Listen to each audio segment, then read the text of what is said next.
दोस्तों, कहते हैं कि बहुत साल पहले की बात है, जब धरती पर बिजली नहीं थी, घोड़ों की टापें ही रफ्तार का पैमाना थीं और हर नगर की पहचान उसके किले, राजा और कहानियों से होती थी। ऐसे ही एक दूर दराज राज्य में एक राजा था। नाम था समर प्रताप। ये कोई आम राजा नहीं था। कहते हैं वो इतना बुद्धिमान था कि राजमहल की दीवारों से टकराकर लौटने वाली हवा भी उससे कुछ न कुछ सीख के लौटती थी। उसे न सिर्फ अपने आसपास की बल्कि दूर दराज के देशों की खबरें भी बिना दूतों के मिल जाती थीं। कहते हैं वो आकाश में उड़ते परिंदों की बातचीत तक समझ सकता था कि कौन सी चिड़िया क्या कह रही है और कौन सी खतरे की आहट दे रही है।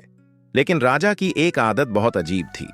रोज जब राजभोज खत्म होता और सारे मेहमान, मंत्रीगण और सैनिक लौट जाते, तो एक भरोसेमंद नौकर जिसका नाम था कालू, एक ढकी हुई थाली राजा के कमरे में रखा था। उसके मन में हर रोज सवाल होते, लेकिन जुबान पर नहीं, क्योंकि राजा ने सख्ती से मना कर रखा था कि उस झरोखे का ढक्कन कभी ना उठाया जाए। कालू रोज आता, झरोखा रखता और सिर झुकाकर बाहर चला जाता। लेकिन मनुष्य का मन भी कोई सीधा रास्ता होता है। सालों से उस झरोखे की रहस्य भरी मौजूदगी ने कालू के भीतर एक बेचैनी भर दी थी। हर रोज वो लौटते समय एक बार पलटकर उस थाली को देखता, जैसे वो उसे बुली रही हो, सच जानना है तो मुझे खोल कर देख ले। और फिर एक दिन वही हुआ। कालू ने धीरे से कमरा खोला, थाली रखी और ठहर गया। चारों ओर देखा, कोई भी नहीं था। दिल की धड़कनों को जैसे किसी ने तेज कर दिया हो। कांपते हुए हाथ ढक्कन की ओर बढ़े और फिर उसने ढक्कन उठा दिया। जो उसने देखा वो किसी ख्वाब जैसा था। थाली में एक चमचमाता सफेद सांप था, एकदम स्थिर, जैसे कोई मूर्ति हो, लेकिन जिंदा। उसकी चमड़ी मोती जैसी थी और आंखें जैसे किसी बुद्धिमान इंसान की हों। कालू का दिल जोर जोर से धड़क रहा था, पर जाने किस हिम्मत से उसने उसका एक छोटा टुकड़ा उठाया और मुंह में रख लिया। और तभी एक अजीब घटना हुई। उसने सुना, बाहर खिड़की के पास कोई धीमे धीमे बात कर रहा था। आवाज साफ नहीं थी, मगर लफ्जों की लय थी। वो दबे पांव खिड़की की ओर बढ़ा, पर्दा हटाया और जो देखा उसने उसकी जिंदगी ही बदल दी। वहां दो चिड़ियाओं बैठी थीं और वो आपस में बात कर रही थीं, एकदम इंसानों जैसी। और सबसे हैरानी की बात, कालू उनकी बातों को समझ पा रहा था। चिड़ियाओं कह रही थीं, राजा को पता चल गया तो बड़ा तूफान आएगा, पर अब जो होना है वो होकर रहेगा। खैर, मैं हर रोज की तरह चुपचाप अपने काम पर लग गया।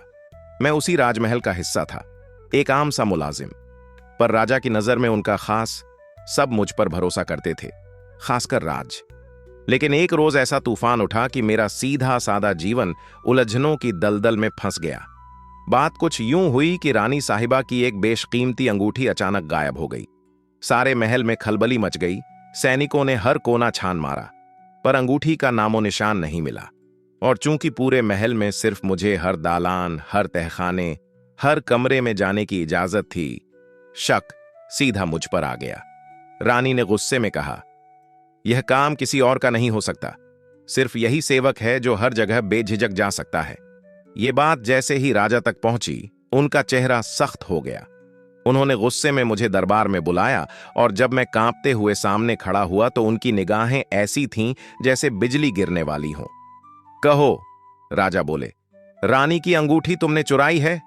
मैंने हाथ जोड़कर कहा, हुजूर, मेरे बस की बात नहीं। मैं तो आपकी सेवा में बरसों से वफादार रहा हूं। यह इल्जाम गलत है। पर उन्होंने मेरी बात अनसुनी कर दी। बोले, अगर तुमने नहीं चुराई तो बताओ किसने की?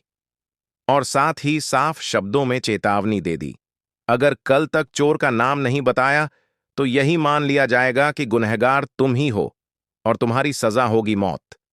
ये सुनते ही जैसे पैरों के नीचे जमीन निकल गई। मैं कुछ कह न सका, बस गर्दन झुकाकर दरबार से निकल आया। उस सुबह मैं महल के पिछवाड़े बने उस पुराने फव्वारे के पास बैठा था, जहां से झील का मीठा पानी बहता था और बतखें तैरती हुई अक्सर कुछ न कुछ गपशप करती थीं। उस दिन मेरा दिल बेहद भारी था। राजा ने साफ कह दिया था कि अगर रानी की गुम हुई अंगूठी का पता कल तक नहीं चला तो मेरी मौत तय है। मुझे अपने कानों पर भरोसा नहीं था जब मैंने उन बतखों की बातें सुनी। वे एक शादी में खाए गए पकवानों पर चर्चा कर रही थीं, लेकिन तभी एक बतख धीरे से फुसफुसाई, अरे, आज तो बड़ी अजीब बात हो गई। मैं रानी की खिड़की के नीचे से जा रही थी, तभी ऊपर से कुछ गिरा। वह एक अंगूठी थी और वो मैंने गलती से निगल ली। जल्दी में थी ना। अब पेट भारी हो गया है, बड़ी परेशानी हो रही है। ये सुनते ही मेरे पैरों में जैसे बिजली दौड़ गई। बिना वक्त गंवाए मैं लपक कर उस बतख की तरफ बढ़ा, जैसे कोई भूखा आदमी रोटी पर टूट पड़े। किसी तरह उसे पकड़ा और लेकर सीधा बावर्ची खाने की ओर भागा। वहां पहुंचते ही मैंने हांफते हुए रसोइये से कहा, इस बतख को अभी काटो, इसकी हालत ठीक नहीं है। पेट में कुछ भारी चीज है। बावर्ची पहले तो चैंका, लेकिन मेरी घबराहट देखकर मान गया। जब बतख का पेट चीर कर देखा गया तो अंदर से चमचमाती मलिका की वही कीमती अंगूठी निकली जिसे लेकर पूरे महल में हड़कंप मचा था। मेरी आंखें भर आईं। डर, गुस्से, बेबसी और उम्मीद का वो तूफान जैसे एक ही पल में थम गया। मैंने अंगूठी और बतख दोनों उठाए और सीधे बादशाह के दरबार में जा पहुंचा। सिर झुकाकर कहा, महाराज, चोर हाजिर है। सबकी आंखें मेरी ओर उठ गईं। मैंने हाथ में पकड़ी अंगूठी पेश की और बतख की ओर इशारा करते हुए पूरी घटना सुनाई। कैसे खिड़की से अंगूठी गिरी, कैसे बतख ने निगल ली और कैसे वह बात बतखों की गुफ्तगू में सामने आई। दरबार में एकदम सन्नाटा था। फिर बादशाह की हंसी गूंज उठी। उन्होंने कहा, तुम्हारी अक्ल और धैर्य वाकई काबिल तारीफ हैं। हम बहुत प्रभावित हुए। तुम बेगुनाह थे और तुमने खुद को साबित कर दिया। फिर राजा ने पूछा, बताओ, क्या इनाम चाहते हो? दरबार में कोई ऊंचा ओहदा या कुछ और? मैंने मुस्कराकर सिर झुकाकर कहा, महाराज, आपके आशीर्वाद से मैं पहले ही बहुत कुछ पा चुका हूं, लेकिन अगर आप इजाजत दें तो मैं कुछ वक्त के लिए सफर पर जाना चाहता हूं। दुनिया देखना चाहता हूं। मैं अभी जवान हूं और जीवन की असली तस्वीर देखना चाहता हूं। राजा ने तुरंत कहा, यह ख्वाहिश भी मंजूर है, और फिर खुद एक मजबूत, तेज और खूबसूरत घोड़ा भिजवाने का हुक्म दिया। जाओ, पूरी दुनिया घूमो, और जब लौटो तो अपने साथ हुए किस्से हमारे साथ भी बांटना। उस घोड़े की पीठ पर चढ़ते वक्त मेरे दिल में एक अजीब सी ताजगी थी, जैसे किसी कैदी को नई जिंदगी मिली हो।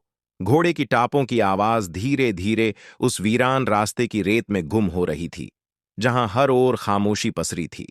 पर मैं अकेला नहीं था। मेरी सोच, मेरे सवाल और मेरे इरादे सब मेरे साथ थे। तालाब के पास पहुंचकर मैंने लगाम खींची और थोड़ा सुस्ताने के लिए उतर गया। तभी मेरी नजर किनारे पर तड़पती 3 मछलियों पर पड़ी। उनके फड़फड़ाते हुए बदन और सूखते हुए गिल्स देखकर मन कांप उठा। ऐसा लगा जैसे वो बोल रही हों, कोई तो हो जो हमें बचा ले, वरना हमारी सांसें यहीं थम जाएंगी। मैं बिना वक्त गंवाए आगे बढ़ा और एक एक करके उन्हें वापस पानी में डाल दिया। जैसे ही वो पानी में पहुंची, उन्होंने सिर बाहर निकाला और लगभग इंसानों की तरह आवाज में कहा, हम तुझे कभी नहीं भूलेंगी। तूने हमारे लिए जो किया, उसका उपकार जरूर मिलेगा। मैं थोड़ा मुस्कुराया और चुपचाप वापस घोड़े पर सवार हो गया। कुछ ही दूर चला था कि अचानक एक धीमी सी फुसफुसाती आवाज सुनाई दी, इतनी हल्की कि अगर ध्यान ना देता तो शायद कभी सुनाई ना देती। मैंने घोड़े को रोका और नीचे झुक कर देखा। मिट्टी में रेंगती हुई चींटियों की कतार के बीच एक काली बड़ी सी चींटी सिर उठाकर मुझसे कह रही थी, ये घोड़ा हमारे कई साथियों को कुचल चुका है। काश लोग हमारी जिंदगी को भी अहमियत दें। उनकी बातें सुनकर मैं शर्मिंदा सा महसूस करने लगा। मैंने फौरन घोड़े को दूसरी दिशा में मोड़ा ताकि कोई और चींटी ना कुचली जाए।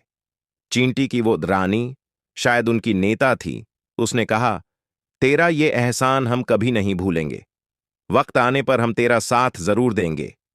मैं कुछ कहे बिना चल पड़ा। मन में एक अजीब सी खुशी थी, जैसे कुछ अच्छा कर लेने के बाद आती है। रास्ता अब घने जंगलों में बदलने लगा था। पेड़ों की छांव में धूप की धारियां ऐसे लग रही थीं जैसे किसी पुराने महल की टूटी हुई खिड़कियों से झांकती रोशनी। तभी मेरी नजर एक अजीब से नजारे पर पड़ी। एक पेड़ की ऊंची डाल पर 2 कौवे अपने ही बच्चों को घोंसले से नीचे फेंक रहे थे। उन नन्हे मासूमों की चीखें पूरे जंगल को कंपा रही थीं। कौवों की आंखों में ना ममता थी, न कोई पछतावा। निकलो यहां से, तुम हमारे घोंसले में रहने के लायक नहीं। नर और मादा कौवा एक सुर में बोल रहे थे। नीचे गिरे बच्चे बिलख रहे थे। उनके नर्म पंख धूल में लिपटे थे और आवाजें कांपती हुई कह रही थीं, हम उड़ नहीं सकते, खाना ढूंढ नहीं सकते, अब हम क्या करेंगे, कहाँ जाएं? वो बिल्कुल असहाय थे, जैसे किसी ने उन्हें इस दुनिया में बिना किसी सहारे के छोड़ दिया हो। जब मैंने उन मासूम अधमरे बच्चों की भूख देखी तो मेरा दिल कांप उठा। कुछ पल मैं खुद से जूझता रहा, फिर अपने ही घोड़े की तरफ देखा। वही घोड़ा जो अब तक मेरा साथी था, मेरी रफ्तार था, मेरा सहारा था, लेकिन इन नन्हे परिंदों की जान उससे बड़ी थी। मैं चुपचाप नीचे उतरा, तलवार निकाली और एक भारी सांस के साथ उसे जमीन पर गिरा दिया। उसकी गर्म सांस थम गई और मेरे सीने में कुछ टूट गया।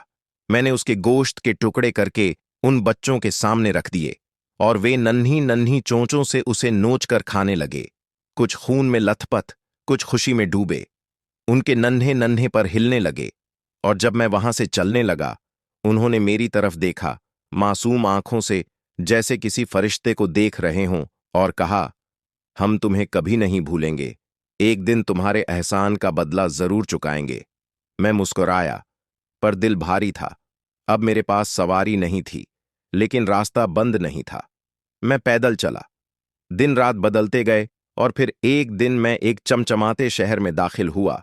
वहां कदम रखते ही अजीब शोरगुल सुनाई देने लगा, जैसे पूरा शहर किसी जादुई हलचल में जी रहा हो। बाजार भरे थे, झंडियां लहरा रही थीं और हर तरफ बस एक ही बात की चर्चा थी। मैंने एक बुजुर्ग से पूछा, बाबा, ये कैसा हुजूम है? उन्होंने चौंक कर मेरी तरफ देखा। अरे बेटा, लगता है तू बाहर से आया है। आज हमारी राजकुमारी अपना जीवन साथी चुनने वाली है, मगर कोई खेल नहीं है ये। जिसने उसकी शर्त पूरी की, वही उसका पति और इस राज्य का वारिस बनेगा। अब मेरी आंखों में भी हलचल थी। मैंने पूछा, क्या शर्त है? उन्होंने कंधे उचकाते हुए कहा, कोई नहीं जानता, मगर इतना तय है, जिसने कोशिश की, वो वापस नहीं लौटा। और सचमुच भीड़ में जोश था, मगर डर भी। राजसी सैनिक रास्ता बनाते हुए आए और ऐलान किया, सुनो, सुनो, जो भी राजकुमारी से विवाह करना चाहता है, उसे एक खतरनाक परीक्षा से गुजरना होगा। अगर नाकाम रहा तो उसकी जान जाएगी।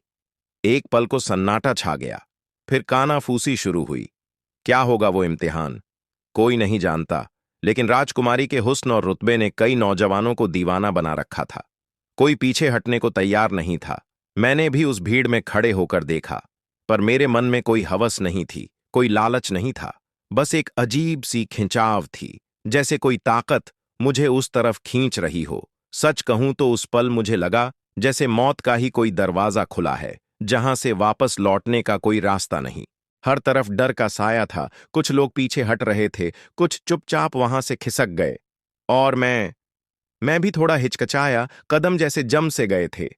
लेकिन तभी मेरी नजर उस तरफ गई जहां वो राजकुमारी खड़ी थी, अद्भुत खूबसूरत, जैसे चांद का टुकड़ा नहीं, खुद चांद उतर आया हो। जैसे आंखें झपकाईं तो ओझल हो जाए, जैसे धड़कन भी उसे देखकर रुक जाए। मैं कुछ देर बस उसे देखता ही रह गया, और फिर न जाने कैसे सारी झिझक, सारा डर हवा हो गया। मुझे यकीन हो गया कि अगर मुझे जीते जी कुछ हासिल करना है तो यही वो इम्तिहान है। मैं सीधा दरबार पहुंचा, सिर झुकाया और कहा, महाराज, मैं राजकुमारी का हाथ मांगने आया हूं। राजा ने मुझे ऊपर से नीचे तक देखा। उनकी आंखों में कठोरता झलक रही थी, पर एक अजीब सी नरमी भी। उन्होंने कहा, अगर तुम वाकई उसे पाना चाहते हो तो तुम्हें एक बहुत खतरनाक शर्त से गुजरना होगा। मैंने बिना हिचके कहा, मैं तैयार हूं महाराज। वो फिर बोले, पहल सुन लो, तुमसे पहले जो आए वो लौटे नहीं। सब इस रास्ते में अपनी जान गंवा बैठे। मैंने मुस्कुराकर जवाब दिया, महाराज, मैंने सोच समझकर ही कदम बढ़ाया है। राजा मेरी बेखौफी को देख रहे थे और शायद उन्हें मुझ पर थोड़ा तरस भी आ रहा था।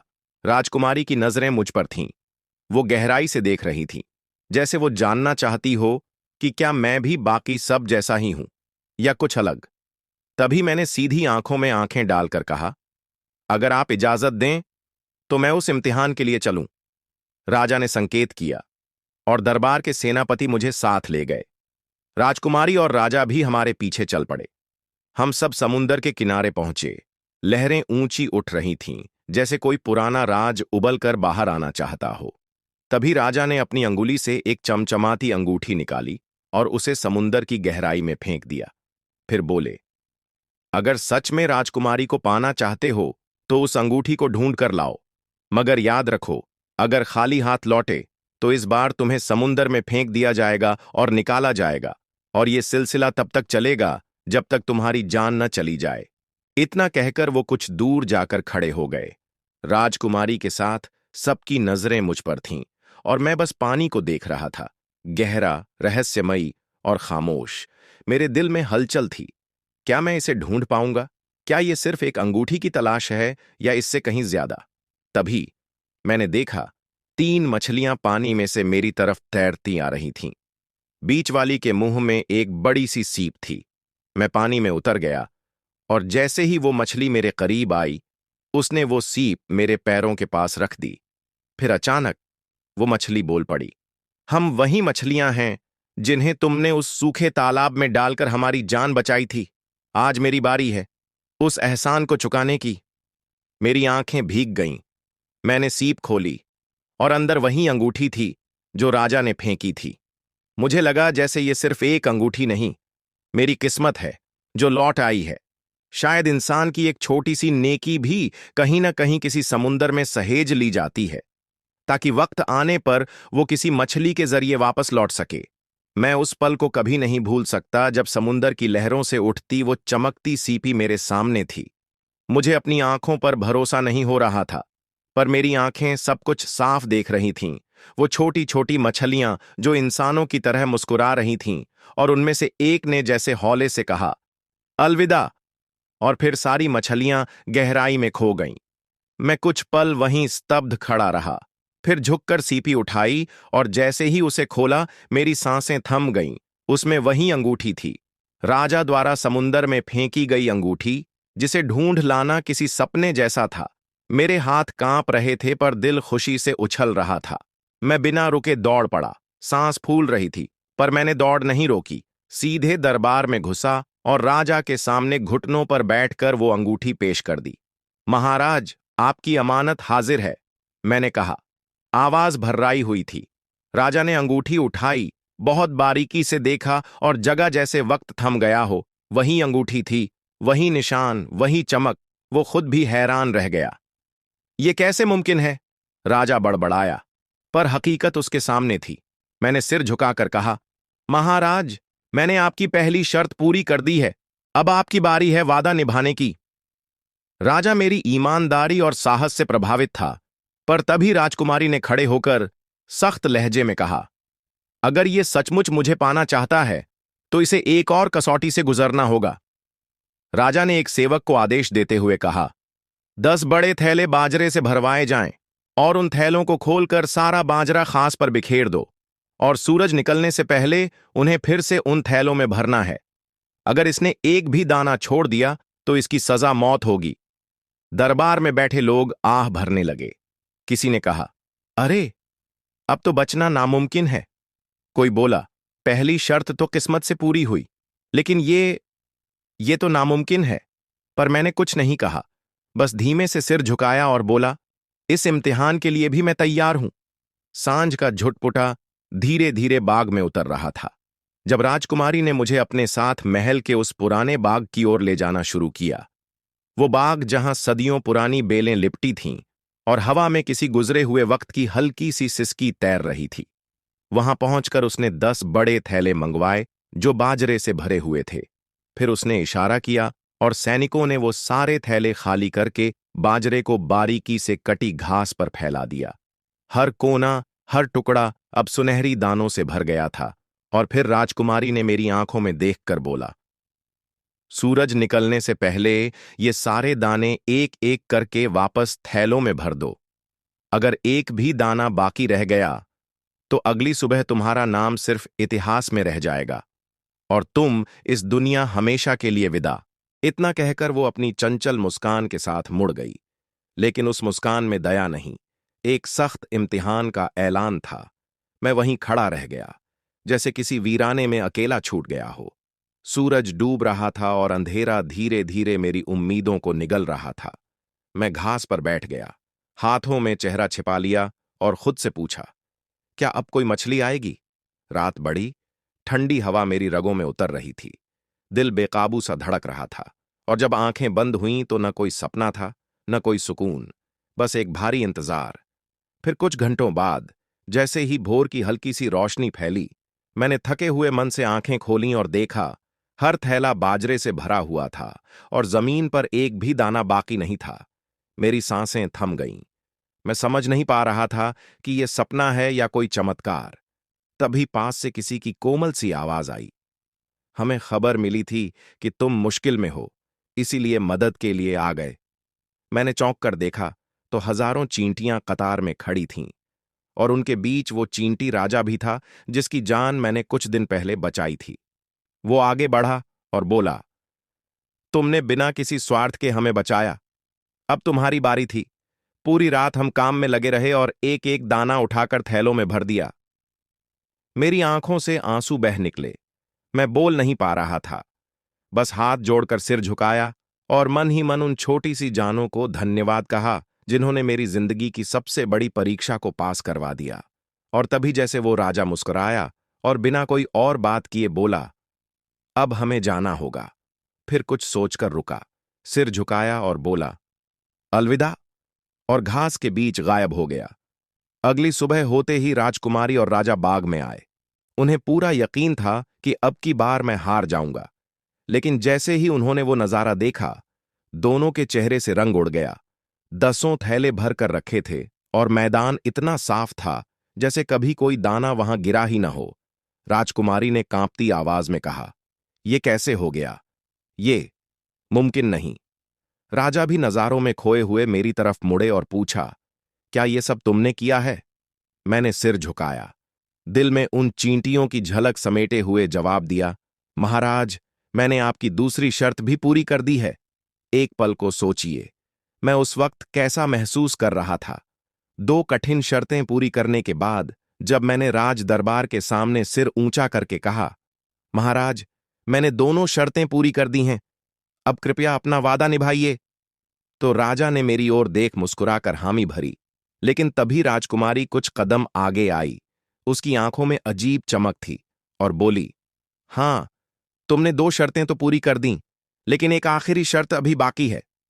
मैंने तुरंत पूछा, अब कौन सी शर्त रह गई राजकुमारी? वो मुस्कुराकर बोली, जब तक तुम जिंदगी के पेड़ से सोने का एक सेब नहीं लाते, मैं विवाह नहीं कर सकती। उस पल मेरे दिल में एक अजीब सी सनसनी दौड़ गई, जैसे किसी ने मेरे सीने में अचानक बर्फ रख दी हो। मुझे कुछ भी नहीं पता था कि यह जिंदगी का पेड़ क्या है, कहाँ उगता है, कैसे पहुंचा जाए। लेकिन मैंने आंखें झुकाकर बस यही कहा, मैं तैयार हूं, ये शर्त भी पूरी करूंगा। और फिर बिना कोई नक्शा, बिना कोई मंजिल, मैं निकल पड़ा एक अनजानी यात्रा पर। एक शहर से दूसरे शहर, एक बस्ती से दूसरी बस्ती, फिर सरहद पार कर 3 मुल्कों की सरजमी पार कर चुका था, लेकिन कहीं कुछ नहीं मिला और अब दिल में उम्मीद की आखिरी लौ भी बुझने लगी थी। एक दिन चलते चलते मैं एक गहरे जंगल में भटक गया। मेरी सांसें भारी थीं, पेट खाली, आंखों में धुंध। मैंने सोचा, बस अब और नहीं, और एक बड़े से सूखे पेड़ के नीचे गिरकर बेहोश सा सो गया। लेकिन फिर कुछ हुआ। पत्तों की सरसराहट से मेरी नींद टूटी और तभी एक भारी सी आवाज के साथ पेड़ की ऊपरी शाखा से एक चमचमाता असली सोने का सेब सीधा मेरे सीने पर गिरा। मैं घबराकर उठा और देखा, वही सेब जिसे पाने के लिए मैं कई देशों की खाक छान चुका था, मेरे सामने रखा था। फिर पेड़ के तनों के पीछे से 3 जाने पहचाने चेहरे सामने आए, 3 पहाड़ी कौए। वो अब बड़े हो चुके थे, इंसानों जैसे दिखते थे, लेकिन उनकी आंखों में वही कृतज्ञता थी। उनमें से एक बोला, हम वही 3 कौए हैं जिनकी बचपन में तुमने जान बचाई थी। हमें पता चला कि तुम मुश्किल में हो, तो हम उड़ते हुए समंदर के पार उस जगह पहुंचे जहां दुनिया खत्म हो जाती है। वहीं जिंदगी का पेड़ उगता है और तुम्हारे लिए वहां से ये सेब लेकर आए हैं। मेरी आंखें भीग गईं, दिल भर आया और मैं बस इतना कह पाया, तुम लोगों ने मेरी जान बचा ली। वो तीनों मुस्कुराए, बोले, तुमने भी तो हमारी जान बचाई थी, अब हिसाब बराबर हुआ। फिर वो बिना कुछ कहे धीरे धीरे हवा में उड़ गए, जैसे कोई सपना टूट जाए, और मैं वहीं हाथ में सोने का सेब लिए आसमान की ओर देखता रह गया। अपने राजकुमार समझते हुए मैं जब वो सोने का सेब हाथ में लेकर वापस लौट रहा था तो लग रहा था जैसे मेरी सांसें खुद हवा से तेज हो गई हों। हफ्तों का सफर मैंने दिनों में, और दिनों का रास्ता बस कुछ घंटों में पार कर लिया, क्योंकि अब मैं कोई शर्त बाकी नहीं रह गई थी, बल्कि अपनी मोहब्बत की आखिरी मंजिल की तरफ दौड़ रहा था, जैसे वक्त खुद मेरी राहें आसान कर रहा हो। मैं सीधा राजमहल पहुंचा और राजा के सामने सेब पेश करते हुए कहा, महाराज, यह रहा जिंदगी के पेड़ से तोड़ा गया असली सोने का सेब। राजा की आंखों में चमक आ गई। उसने मेरी पीठ थपथपाई और बोला, तू सच में इस राज्य के लिए वरदान है। फिर राजकुमारी की निगाहें मुझसे मिलीं। वो ऐसे देख रही थी जैसे कोई किसी ऐसे इंसान को देखता है जिस पर वो आंखें मूंद कर भरोसा कर सके। वो मुस्कराई, और उस मुस्कान में एहसान नहीं, सिर्फ मोहब्बत थी, गहरी, सच्ची और पूरे दिल से निकली हुई। और यहीं से शुरू हुआ हमारा नया सफर। हमारी राजसी शादी एक भव्य उत्सव में तब्दील हो गई। महल के हर कोने में ढोल नगाड़े बज रहे थे, रसोई में पकवानों की खुशबू उड़ रही थी, और दरबार से लेकर जनसभा तक हर कोई खुशियों में डूबा था। पर क्या हर शादी की शुरुआत ही उसका सुखद अंत होती है? उस रात जब सब सो रहे थे, राजकुमारी अपनी मां यानी बड़ी महारानी के पास पहुंची और पूछा, क्या अब सब ठीक है मां? महारानी ने उसकी हथेली थामकर कहा, बेटी, जिंदगी का सेब लाना बड़ी बात है, लेकिन कभी कभी एक दरवाजा बंद होता है तो दूसरा खुल जाता है, और कभी कभी उस दरवाजे के पीछे एक राज छुपा होता है। उधर मैं, जो अब हर दिन एक नया काम सीख रहा था, राजकाज, दरबार, जनता की बातें। उस रात मुझे महल के सबसे पुराने हिस्से में एक छुपा हुआ दरवाजा दिखा। उस पर कोई ताला नहीं था, सिर्फ धूल की एक मोटी परत थी, और उसके पीछे से हल्की सुनहरी रोशनी झांक रही थी।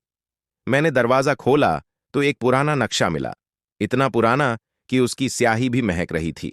उस नक्शे में सुनहरी किला की जगह बनी थी और लिखा था, जहां कोई नहीं गया वहीं से सब शुरू होता है। मैं समझ गया, यही वो राज है जिसकी तरफ महारानी ने इशारा किया था। मैंने राजकुमारी को सब बताया, और अगले ही दिन हम दोनों एक नए सफर पर निकल पड़े। नक्शे के पीछे पीछे नदी, जंगल, पहाड़ और वीरानों को पार करते हुए, हर मोड़ पर एक नई परछाई से टकराते हुए, एक रात जब हम उस वादी के पास पहुंचे जहां सुनहरी कफिला था, तो हमें एक बूढ़ा हकीम मिला। उसकी आंखें बुझी थीं, लेकिन आवाज में सच्चाई थी। उसने कहा, तुम दोनों की मोहब्बत ने तुम्हें यहां तक पहुंचाया है, लेकिन अब असली इम्तिहान सामने है। इस कफिले में एक प्राचीन जादूगरनी कैद है। वो इतनी ताकतवर है कि अगर छूट गई तो पूरी रियासत अंधेरे में डूब जाएगी। हम दोनों ने एक दूसरे की तरफ देखा।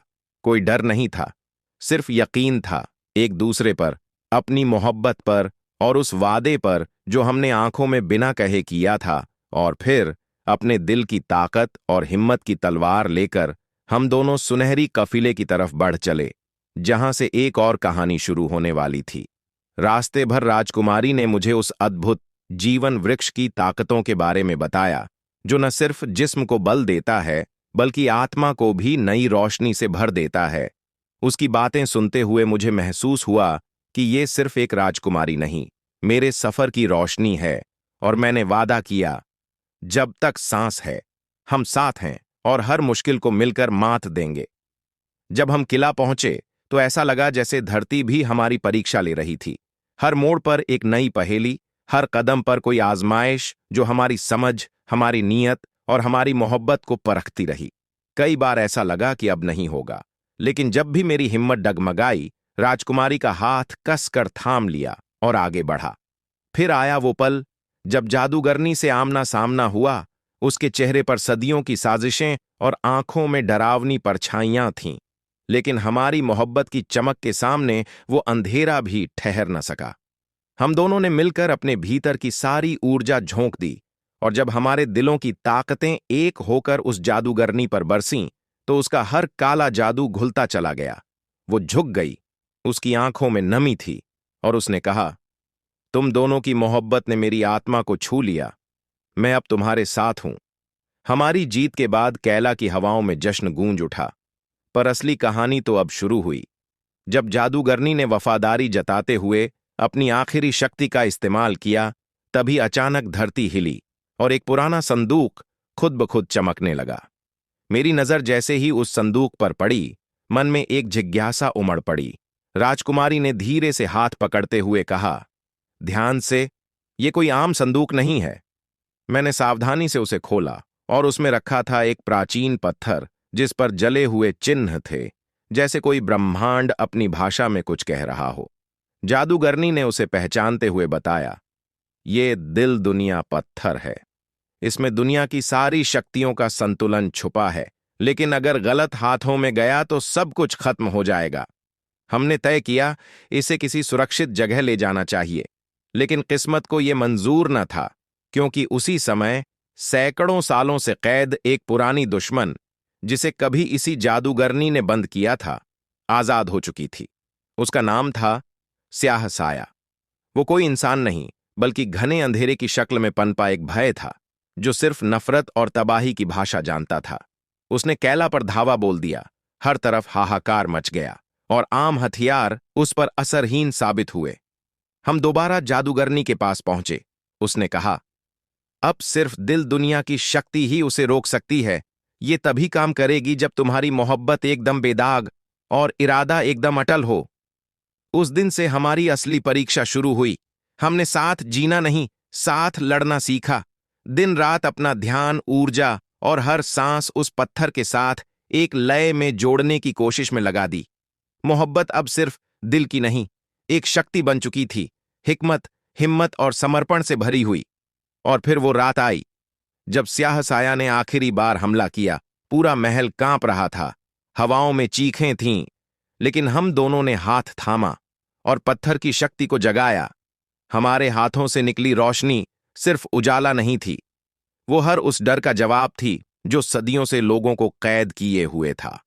वो रोशनी स्याह साया के सीने में उतर गई और उसकी काली शक्ल सफेद राख बन गई, जैसे अंधेरे ने पहली बार रोशनी की गोद में चैन पाया हो। उस दिन हमने सिर्फ अपनी रियासत नहीं, पूरी दुनिया को बचा लिया। और लोग आज भी कहते हैं, अगर मोहब्बत में यकीन हो तो पत्थर भी रोशनी बन जाते हैं। पुराने जमाने में जब राजाओं के महल संगमरमर से नहीं, मोहब्बत और कुर्बानी से चमकते थे, मैं ही वो नौजवान हूं जिसकी जिंदगी एक आम इंसान की तरह शुरू हुई थी। मिट्टी में पला, धूप में तपा और सपनों को आंखों में बसा के जिया। पर किस्मत ने मुझे ऐसे मोड़ पर लाकर खड़ा कर दिया जहां दिल दुनिया की सबसे अनमोल ताकत मेरे हाथ लग गई। और यहीं से शुरू हुआ असली इम्तिहान। उस रोज की बात है जब हमने स्याह साया को आजाद किया था। वो बस एक भूली बिसरी रूह नहीं थी, एक अधूरी मोहब्बत थी जो अपनों की खुदगर्जी से टूटी थी। जब हमने उसे माफ किया और मोहब्बत की गर्मी से उसकी रूह को मुक्ति दी, तब पूरी राजाई जैसे किसी बुरे ख्वाब से जाग गई थी। चारों तरफ मानो नई रोशनी फैल गई थी, कैसी रोशनी जो सिर्फ जीत की नहीं थी, वो उम्मीद की थी, और इस बात की कि इंसानियत अब भी जिंदा है। लेकिन उस सुकून के बीच एक शाम महल के गुलाबों से महकते बाग में मुझे एक खत मिला। हाथ में उठाया तो दिल धक से रह गया। खूबसूरत अक्षरों में लिखा था, वो जो दिल दुनिया की ताकत को काबू कर सके वही असली राजा होगा।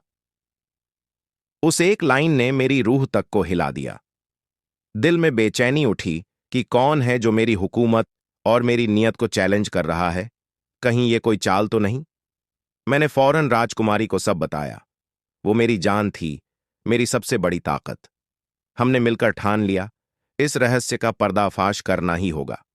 तभी उसने सुझाव दिया कि जादूगरनी से मदद ली जाए। जादूगरनी, जो सदियों से महल के सबसे पुराने हिस्से में रहती थी, जिसने सैकड़ों राज्य देखे और सैकड़ों चुप्पियां सुनी थीं।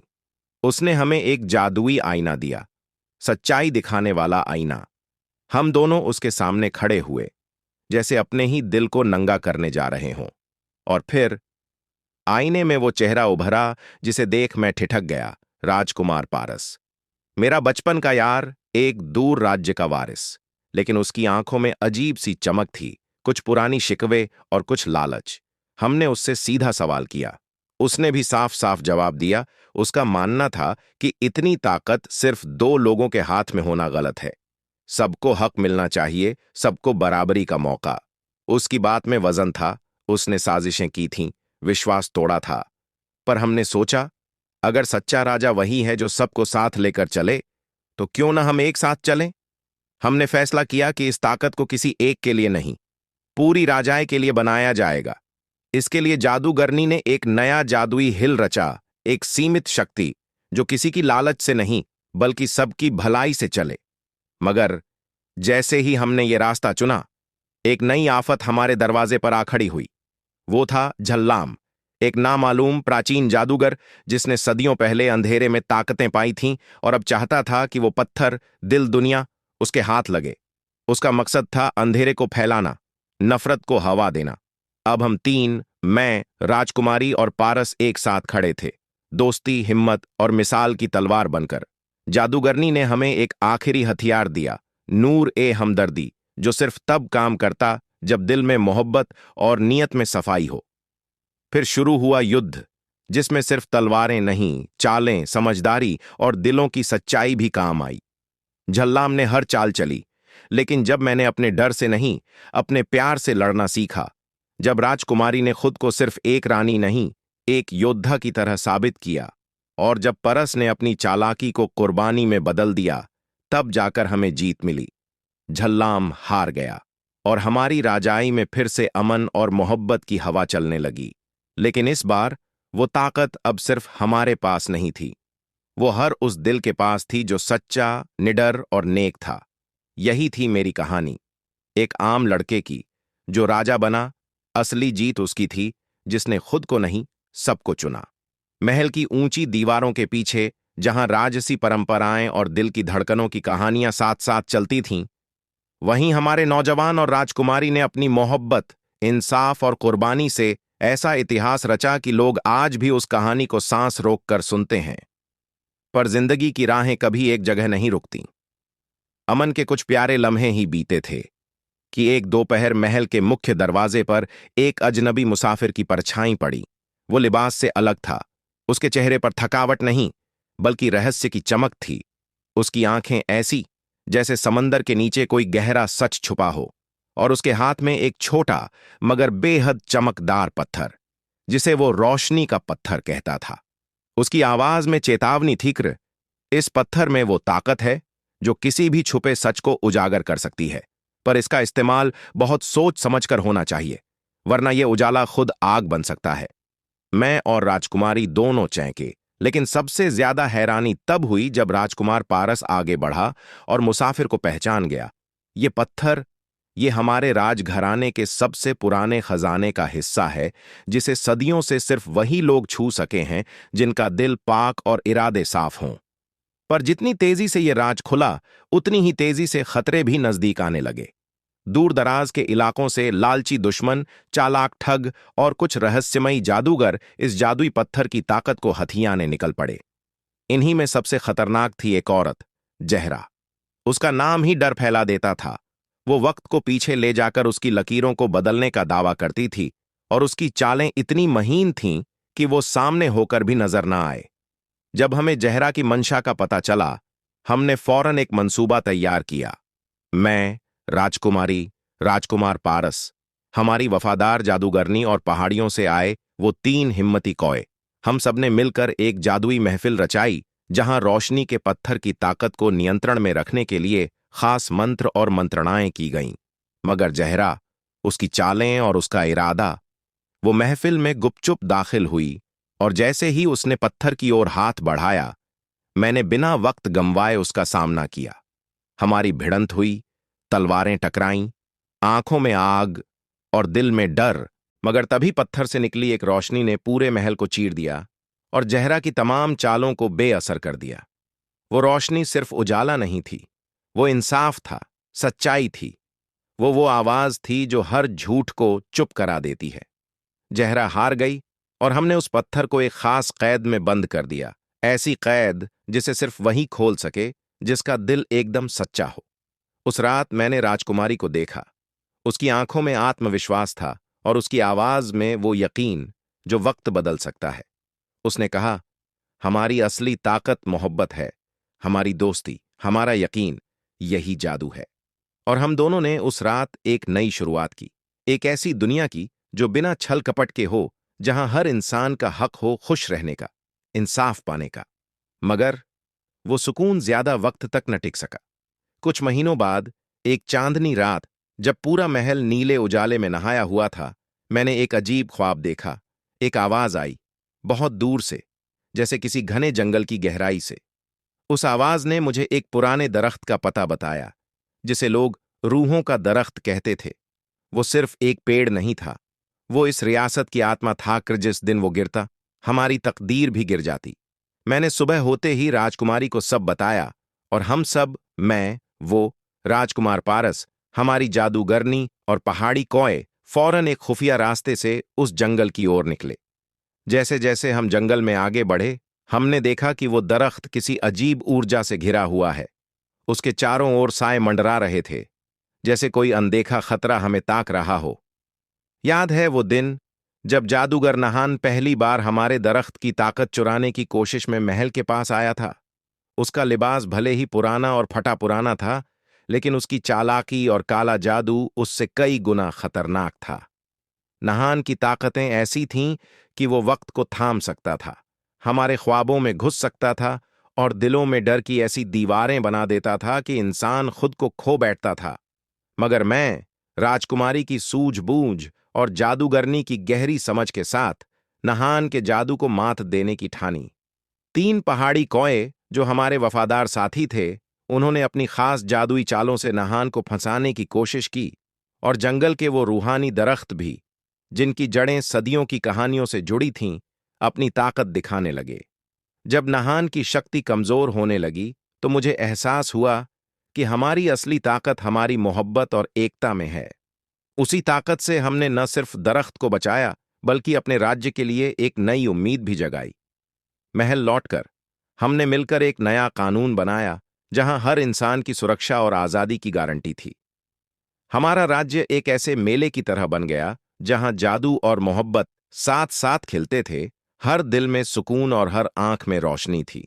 लेकिन जैसे ही सब कुछ सही लगने लगा, एक नया खतरा उभर कर सामने आया कि पहाड़ों के पार एक परासरार साया था, जलाम, जो अपनी स्याह ताकतें छुपाए हुए था। जलाम कोई मामूली जादूगर नहीं था, उसकी ताकतें समय और जगह दोनों को मोड़ सकती थीं। हमें पता था कि इस लड़ाई में आसान जीत नहीं होगी। हमने अपने सबसे भरोसेमंद साथियों, राजकुमार पारस, जादूगरनी और 3 पहाड़ी कौवों को इकट्ठा किया। हमारे सबसे होशियार हकीम ने बताया कि जलाम को हराने के लिए हमें नूरानी चश्मा की तलाश करनी होगी, एक ऐसा रहस्यमयी पत्थर जो रूह की गहराइयों से ताकत निकाल सकता था। यह चश्मा एक दूरस्थ परासरार वादी में छिपा था, जहां कुदरत के राज और अजीब कदीम मखलूकों का बसेरा था। हमने अपनी यात्रा शुरू की, एक खतरों से भरे सफर पर कि जहां जहानत की पहेलियां, जादुई रहस्य और हमारे अपने डर हमें बार बार परखते रहे। एक बार तो एक घोल जैसी हमें घेर लिया, लेकिन जादूगरनी की चतुराई और मेरी हिम्मत ने हमें बचा लिया। आखिरकार उस परासरार वादी के बीचों बीच एक कदीम मंदिर में हमें नूरानी चश्मा मिला। वो चश्मा अपनी खुद की रोशनी से दमक रहा था, मगर उसकी ताकत को पूरी तरह आजाद करने के लिए मुझे अपने दिल की पूरी मोहब्बत, कुर्बानी और ईमान के साथ उसे छूना पड़ा। जैसे ही मेरी उंगलियां उस चश्मे से मिलीं, एक तेज रोशनी की लहर पूरे वादी में फैल गई, जो जलाम की काली ताकतों को कमजोर करती चली गई। तभी मुझे एहसास हुआ कि असली जादू वो है जो दिलों को जोड़ता है, जो मोहब्बत, वफादारी और सच्चाई से खिलता है। वापस पहुंचकर मैं और मेरे साथियों ने जलाम का सामना किया।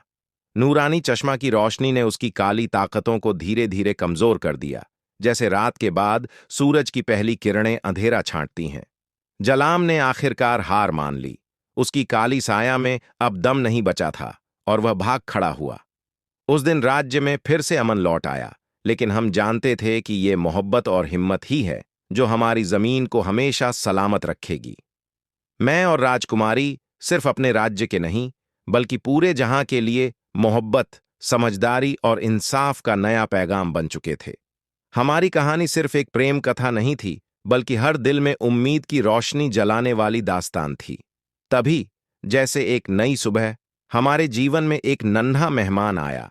शहजादा परस और राजकुमारी के यहां एक प्यारा सा बेटा पैदा हुआ। उसका नाम रखा गया नरेंद्र। उसकी पहली सांस के साथ ही महल में एक अलग सी खुशबू फैल गई, जिसे महल के हकीमों ने देखकर कहा कि ये बच्चा कोई साधारण नहीं बल्कि किस्मत वाला है। बड़े होते होते नरेंद्र में अद्भुत काबिलियतें दिखने लगीं। वह जंगल के जानवरों से बातें करता, हवा के साथ दौड़ता और गहरे पानी में भी सांस ले सकता था। पर दिल में एक बेचैनी थी, एक अनजाना जज्बा जो उसे अपनी ताकत समझने और उस मुकद्दर को पूरा करने के लिए मजबूर करता था। उसकी मां, जो खुद एक ताकतवर और समझदार राजकुमारी थी, उसे हमेशा समझाती कि बड़ी ताकत के साथ बड़ी जिम्मेदारी भी आती है। एक रात ख्वाबों में वही 3 पहाड़ी कौए आए जो पहले उसके पिता की मदद कर चुके थे। उन्होंने कहा, नरेंद्र, अब तुम्हें अपने महल की हिफाजत से बाहर निकलकर दुनिया की सच्चाई का सामना करना होगा। तुम्हें एक खास मोती ढूंढना होगा जो हर राज्य खोल सकता है और राज्य के लिए एक नई सुबह ला सकता है। नरेंद्र ने अपनी मां और पिता से इजाजत ली और अपने वफादार साथियों राजकुमार पारस, जो अब राजा का विश्वासी था, जादूगरनी जिसकी सूझबूझ से हर राज का पता चलता था, और 3 पहाड़ी कौओं के साथ नई मुहिम शुरू की। रास्ते में नरेंद्र को ऐसे दुश्मनों से जूझना पड़ा जिनका ख्याल भी नहीं किया था। एक खौफनाक राजा जिसकी ताकत थी वक्त को रोकने की, जंगल के खतरनाक जानवरों के हमले, और एक धोखेबाज जादूगर जो उनके दिलों में शक उगाने की कोशिश करता रहा। लेकिन नरेंद्र की हिम्मत और उसके साथियों की वफादारी ने हर बाधा को पार कर लिया। आखिरकार वे उस पहाड़ की गुफा तक पहुंचे जहां जादुई मोती छुपा था। गुफा के दरवाजे पर एक पुरानी पहेली लिखी थी जो सिर्फ दिल की सच्चाई और ईमान की ताकत से ही सुलझ सकती थी। नज्म ने अपनी आंखें बंद कीं, दिल की गहराइयों में झांका और पूरे दिल से जवाब दिया। तभी दरवाजा अपने आप खुल गया और अंदर एक चमकते हुए मोती की तरह रोशन था, मानो पूरा अंधेरा वहीं फीका पड़ गया हो। नरेंद्र और उसके साथियों ने उस पहाड़ की गुफा के सामने पहुंचकर ठहराव लिया। गुफा के दरवाजे पर एक पुरानी लकड़ी की पट्टी लगी थी जिस पर कुछ अक्षर कटे हुए थे, पर वे ज्यादा लिखावट नहीं थी बल्कि एक पहेली की तरह थी। दरवाजे पर लिखा था, सच्चाई का सागर हो भीतर, मगर कोई धोखा न दे। जहां दिल साफ हो वहीं राह खुले, दिखावे से परे अपने आप को जान। नरेंद्र ने अपने दिल की गहराई में झांकने की कोशिश की। उसने जाना कि यह पहेली सिर्फ दिमाग से हल नहीं होगी, बल्कि यह एक परीक्षा है जो इंसान के अपने इरादों, अपने अंदर की सच्चाई को परखती है। नरेंद्र ने अपने साथियों को कहा, यहां केवल वही आगे बढ़ सकता है जो खुद को समझता है, जो अपने भीतर की कमजोरियों और सच को छुपाए बिना स्वीकार करता है। वह अपनी आंखें बंद कर अपने दिल की बात सुनने लगा, अपने डर, अपनी चाहतों और अपनी सच्चाई को। उसने झूठ नहीं बोला, न दिखावा किया, बल्कि पूरी ईमानदारी से दिल की बात कह डाली। मैं न केवल एक राजकुमार हूं, बल्कि एक इंसान भी हूं, जिसकी कमजोरी भी है और ताकत भी। मैं अपने देश के लिए सही और न्याय की राह चुनना चाहता हूं, अपने स्वार्थ से ऊपर उठकर। जैसे ही उसने यह शब्द कहे, गुफा का दरवाजा भारी लकड़ी से खुल गया, जैसे कि पुरानी दीवारें खुद ब खुद पीछे हट गई हों। अंदर एक छोटा सा कमरा था, जिसमें वह चमकता हुआ मोती, धूप में चमकती हुई नदी की तरह, अपनी सादगी और गहराई से पूरे अंधकार को मिटा रहा था। नरेंद्र ने महसूस किया कि असली ताकत कोई जादू नहीं, बल्कि सच्चाई, हिम्मत और दिल की मजबूती है, जो अंधेरों को दूर कर सकती है। इस परीक्षा ने उसे खुद के और अपने मकसद के और भी करीब ला दिया था। जब नरेंद्र ने गुफा की पहेली को अपने दिल की सच्चाई से सुलझाया और मोती को पाया, तो उसे लगा जैसे एक नई रोशनी उसके भीतर जगी हो। लेकिन तभी एक बूढ़ा साधु, जो अचानक पहाड़ की चोटी से नीचे आया, नरेंद्र के सामने प्रकट हुआ। वह साधु किसी जादूगर जैसा नहीं, बल्कि लोक कथाओं का ज्ञानी था, जिसकी आंखों में जीवन की सच्चाइयां चमक रही थीं। उसने कहा, राजकुमार, यह मोती तुम्हें ताकत देगा, पर याद रखो, कृताकत का असली मोल तभी है जब उसे निष्ठा और इंसाफ के साथ इस्तेमाल किया जाए, और यही वह परीक्षा है जो तुम्हें अभी से गुजरना होगा। साधु ने एक पुरानी कहानी सुनाई कि कैसे एक बार एक ताकतवर राजा ने अपनी शक्ति से घमंड कर सब कुछ खो दिया था, क्योंकि उसने अपने दिल को साफ नहीं रखा था। तेरे दिल की सच्चाई ही तेरी सबसे बड़ी ढाल होगी, उसने कहा, वरना यह चमकता मोती भी तेरे लिए जाल बन सकता है। नरेंद्र ने गहरी सांस ली, अपने दिल को फिर से परखा और ठाना कि वह कभी भी अपने स्वार्थ में नहीं फंसेगा, बल्कि अपने राज्य के हर नागरिक के लिए सच्चाई और न्याय का दीप जलाएगा। साधु ने फिर गुफा के बाहर एक पुराने पेड़ के नीचे से एक छोटा सा पौधा निकालकर नरेंद्र को दिया। कहा, यह पौधा तेरे राज्य में तबाही की घड़ी में तेरा सहारा बनेगा, बशर्ते तू अपने दिल की राह कभी न भटके। उस दिन नरेंद्र ने न केवल एक राजकुमार के तौर पर, बल्कि एक सचेत और दयालु नेता के रूप में खुद को पहचाना, और यह मोड़ उसकी कहानी में एक नई दिशा लेकर आया, जहां हर बड़ी ताकत के साथ बड़ी जिम्मेदारी भी जुड़ी होती है। नरेंद्र जब झील के किनारे पहुंचा तो वहां की हवा में एक अजीब सी सच्चाई की गूंज थी। सामने एक बड़ा सा शीशा था, जिसे लोग सत्य का आईना कहते थे। कहा जाता था कि ये आईना किसी के दिल की गहराई में छुपे जज्बात, उसके विचार और नियत को जैसे जैसे हों वैसे ही दिखा देता है। इस झील के किनारे कई लोग इकट्ठे थे, कुछ मायूस, कुछ डर के मारे और कुछ ऐसे जो अपने मन के बोझ से टूट चुके थे। नरेंद्र ने ध्यान से उनकी बातें सुनी। एक बूढ़ा किसान था, जिसके चेहरे पर जिंदगी की सारी कड़वाहट झलक रही थी, पर जब उसने कहा कि उसने चोरी होने के बावजूद अपने पड़ोसी को माफ कर दिया, तो झील की सतह पर उसका प्रतिबिंब साफ और चमकदार दिखा। वहीं एक अमीर व्यापारी, जो हर किसी को नीचा दिखाता था, का आईना टूटा फूटा और धुंधला था। नरेंद्र ने मन ही मन सोचा, दिल की सच्चाई को झुठलाया नहीं जा सकता, झूठ और चालाकी को हमेशा पहचाना जाता है। उसने झील के सामने खड़े होकर अपने दिल की आवाज सुनी। क्या उसकी सोच में कभी भी अहंकार या लालच आया? क्या उसके इरादे सच में साफ हैं? जैसे ही उसने अपने दिल की सच्चाई स्वीकार की, उस सत्य के आईने ने उसकी छवि को साफ, चमकदार और स्थिर दिखाया, मानो आसमान की सबसे चमकीली सितारा। वह समझ गया कि असली ताकत बाहरी दिखावे में नहीं, बल्कि अपने दिल की ईमानदारी और सच्चाई में है। झील के किनारे से लौटते हुए उसने अपने साथियों से कहा, हर इंसान के दिल की सच्चाई अलग होती है, और यही पहचानने की ताकत हमें सबसे बड़ी जीत देती है। ये समझकर नरेंद्र का हौसला दुगना हो गया, और उसने तय किया कि आगे भी हर मुश्किल का सामना इसी सच्चाई और ईमानदारी से करेगा। नरेंद्र जब झील के किनारे से वापस चल पड़ा, तो रास्ते में उसे 3 बुजुर्ग मिले। क्रिस्ब के चेहरे पर जिंदगी के अनुभव की गहरी छाप थी। वे तीनों अलग अलग गांवों से आए थे, पर उनके शब्दों में एक ही सच्चाई और समझदारी थी। नरेंद्र ने उनका आदर करते हुए उनसे सलाह मांगी, क्योंकि अब उसकी यात्रा का अगला पड़ाव सबसे मुश्किल था। पहला बुजुर्ग, जो शांत और गंभीर था, बोला, राजकुमार, किसी भी लड़ाई में सबसे बड़ी ताकत धैर्य है। तू जितनी जल्दी जवाब देने की कोशिश करेगा, उतनी ही जल्दी भ्रम में पड़ जाएगा। इंतजार करना सीख और वक्त को समझ।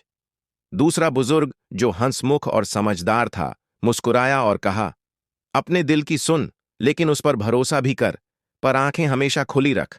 हर बात को उसी रूप में न ले जो सामने दिखती है, परख कर चल। तीसरा बुजुर्ग, जो बहुत ज्यादा अनुभव से भरा था, गंभीर स्वर में बोला, और सबसे जरूरी, अपने साथियों की कद्र कर।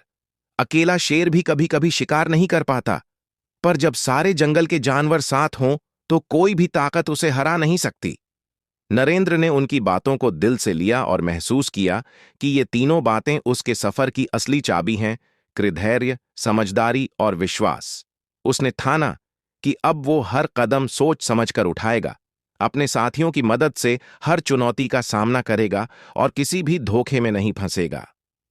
इस नए जोश के साथ नरेंद्र ने अपनी यात्रा फिर से शुरू की, जहां उसकी असली परीक्षा अभी बाकी थी।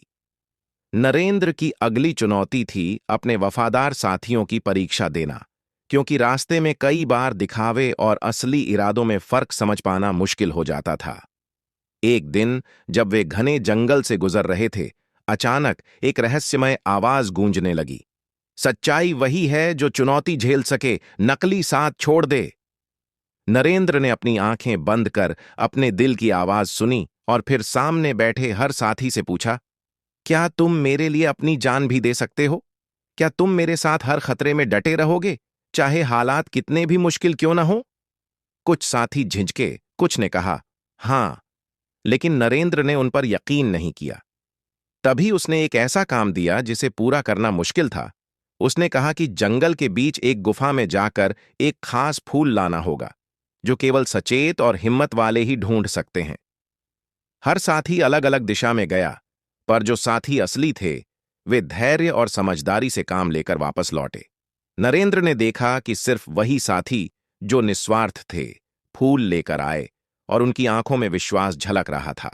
उस दिन नरेंद्र को समझ आया कि असली ताकत अकेले की नहीं, बल्कि साथियों की वफादारी और सच्चाई में है। उस परीक्षा ने उनके बीच का बंधन और मजबूत कर दिया, और अब वे एक साथ हर मुश्किल से लड़ने को तैयार थे। नरेंद्र और उसके साथी जंगल के घने पेड़ों के बीच धीमे धीमे बढ़ रहे थे। थकान उनकी पीठ पर अपनी छाप छोड़ रही थी, लेकिन उनके मन में उम्मीद की किरण जलती रही। अचानक एक खुली जगह पर पहुंचे, जहां एक साधु अपने पुराने चटाई पर बैठा था।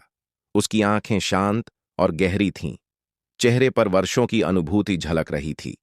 वह कोई आम साधु नहीं, बल्कि किसी गहरे ज्ञान का भंडार था। नरेंद्र ने कदम रोकते हुए विनम्रता से कहा, बाबा, क्या आप हमारी मदद कर सकते हैं? हमारा सफर कठिन है और रास्ते उलझे हुए हैं। साधु ने धीमे मुस्कुराते हुए कहा, साहस नरेंद्र, बाहरी रास्ता जितना कठिन हो, अंदर का रास्ता उससे भी बड़ा सफर है। बैठो, मैं तुम्हें एक कहानी सुनाता हूं, जो तुम्हारे सफर को आसान बना देगी। उसकी आवाज में एक अनोखी मिठास थी, जैसे वह वर्षों से किसी का इंतजार कर रहा हो।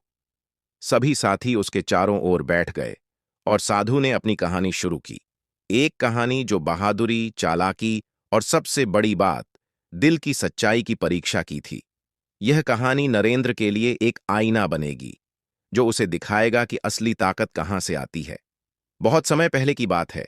एक छोटे से गांव में 3 भाई रहते थे, बड़ा राम, बीच वाला श्याम और सबसे छोटा गोपाल।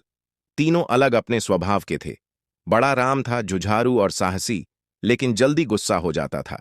श्याम था चालाक और समझदार, जो हर मुश्किल में रास्ता खोज लेता। और गोपाल, वह था सबसे छोटा, लेकिन दिल से सबसे बड़ा, क्योंकि उसमें प्यार और सच्चाई की ताकत थी। एक दिन गांव में एक बड़ा संकट आया। नदी के ऊपर बनी पुल टूट गई और गांव के लोग फंस गए। बड़े भाई राम ने पुल के टूटे हिस्सों को जोड़ने की कोशिश की, पर उसकी ताकत जल्द खत्म हो गई। बीच वाले भाई श्याम ने योजना बनाई, लकड़ी और रस्सी से पुल की मरम्मत की, लेकिन वह भी ठोस समाधान नहीं दे पाया। तब छोटे गोपाल ने गांव वालों से कहा, हम सब मिलकर पुल पार करेंगे, लेकिन सबसे जरूरी है कि हम एक दूसरे का साथ न छोड़ें। नरेंद्र और उसके साथियों ने जब साधु की कहानी सुनी, तो उनके दिल में एक नया जोश जागा। साधु ने कहा, अगली परीक्षा तुम्हारे सामने है, बहादुरी का परख। यह कोई तलवार या लड़ाई की ताकत नहीं, बल्कि दिल की हिम्मत और साहस की परीक्षा है। तभी वह सब एक घने जंगल के किनारे पहुंचे, जहां एक प्राचीन पेड़ के नीचे एक छोटा सा बच्चा बैठा था, जिसकी आंखों में डर और चिंता साफ झलक रही थी। नरेंद्र ने बच्चे से पूछा, बेटा, तुम यहां अकेले क्यों बैठे हो? क्या कोई परेशानी है? बच्चा बोला, मेरे गांव में एक भयंकर सांप ने रास्ता बंद कर रखा है, कोई भी पास नहीं जा सकता। साधु ने समझाया, यहां बहादुरी की जरूरत है, लेकिन लड़ाई नहीं, समझदारी और साहस से काम लेना होगा। नरेंद्र ने अपने साथियों से कहा, हमें उस सांप से डरना नहीं, बल्कि उसकी वजह समझनी होगी। चलो, हम बच्चे की मदद करें। वे धीरे धीरे उस सांप के पास गए, जहां उन्होंने देखा कि सांप घायल था और दर्द में कराह रहा था। नरेंद्र ने हिम्मत दिखाई, सांप के पास गया और धीरे धीरे उसके घाव को देखा। उसने अपने साथ लाई जड़ी बूटी से सांप का इलाज किया। सांप ने नरेंद्र की बहादुरी और दया देखकर रास्ता साफ कर दिया। इस तरह नरेंद्र ने सच्ची बहादुरी का मतलब समझा। वह केवल ताकत से नहीं, बल्कि दया और समझदारी से भी होती है। ये पहली परीक्षा थी, बहादुरी का परख, जो नरेंद्र और उसके साथियों को आगे के सफर के लिए और मजबूत बना गई। गोपाल ने सभी को जोड़ा। उन्होंने मिलकर न केवल पुल पार किया, बल्कि गांव को एक नई ताकत भी दी, एकता और भरोसे की। यही बात थी जिसने बड़े बड़े संकटों को मात दी। यही सच्ची ताकत है, दिल की ताकत, जो बाहरी ताकतों से भी मजबूत होती है। तो बेटा, यही कहानी तुम्हारे सफर की पहली सीढ़ी है। याद रखना, जो दिल से सच हो वही सबसे बड़ा खजाना होता है।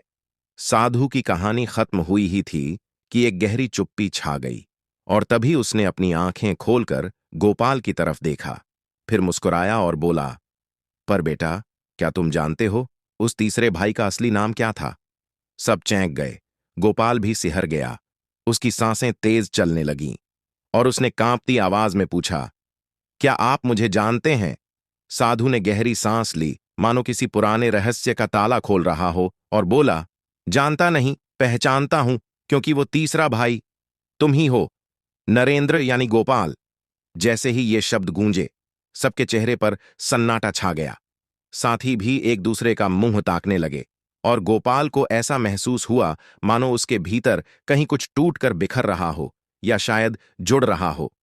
साधु ने अपनी झोली से एक पुरानी लकड़ी की तख्ती निकाली।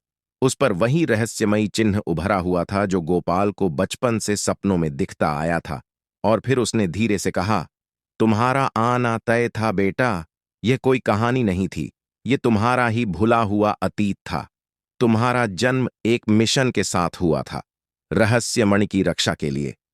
और अब समय आ गया है तीसरी और सबसे कठिन परीक्षा का, अपने अतीत की सच्चाई का सामना करने का।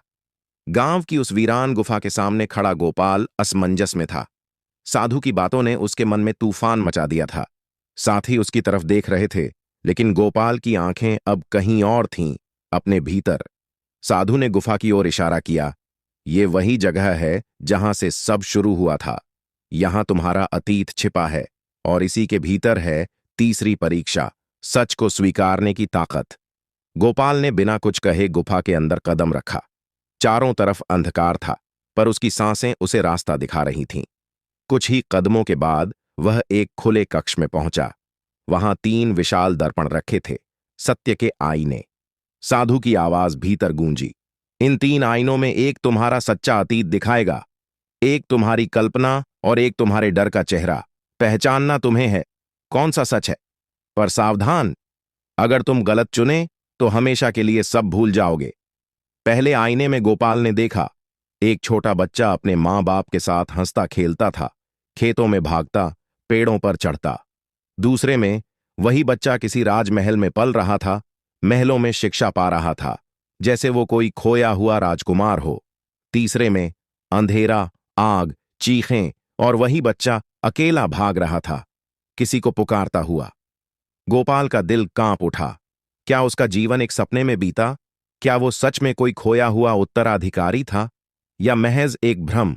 उसने अपनी आंखें बंद कीं और मां की वो लोरी याद करने लगा जिसमें वो हर रात गाती थी, मेरा लाल एक दिन सबकी आंखों का तारा बनेगा। आंखें खोलीं और उसने पहला आईना चुना, सादा, सरल, लेकिन सच्चा। तभी आईना चमकने लगा और उससे निकलती रोशनी में गोपाल के बीते सालों की झलकें एक के बाद एक सामने आने लगीं। मां की ममता, गांव का बचपन, फिर एक दिन किसी फौज के साए में सब कुछ छिन जाना और उसकी याददाश्त खो जाना। सच अब सामने था। गोपाल न कोई राजकुमार था, न कोई चमत्कारी योद्धा। वो एक आम इंसान था जिसने असाधारण हिम्मत दिखाई थी। गुफा से बाहर निकलते ही गोपाल को सामने एक बड़ा परिवर्तन दिखा कि आसमान पर काले बादल छा चुके थे।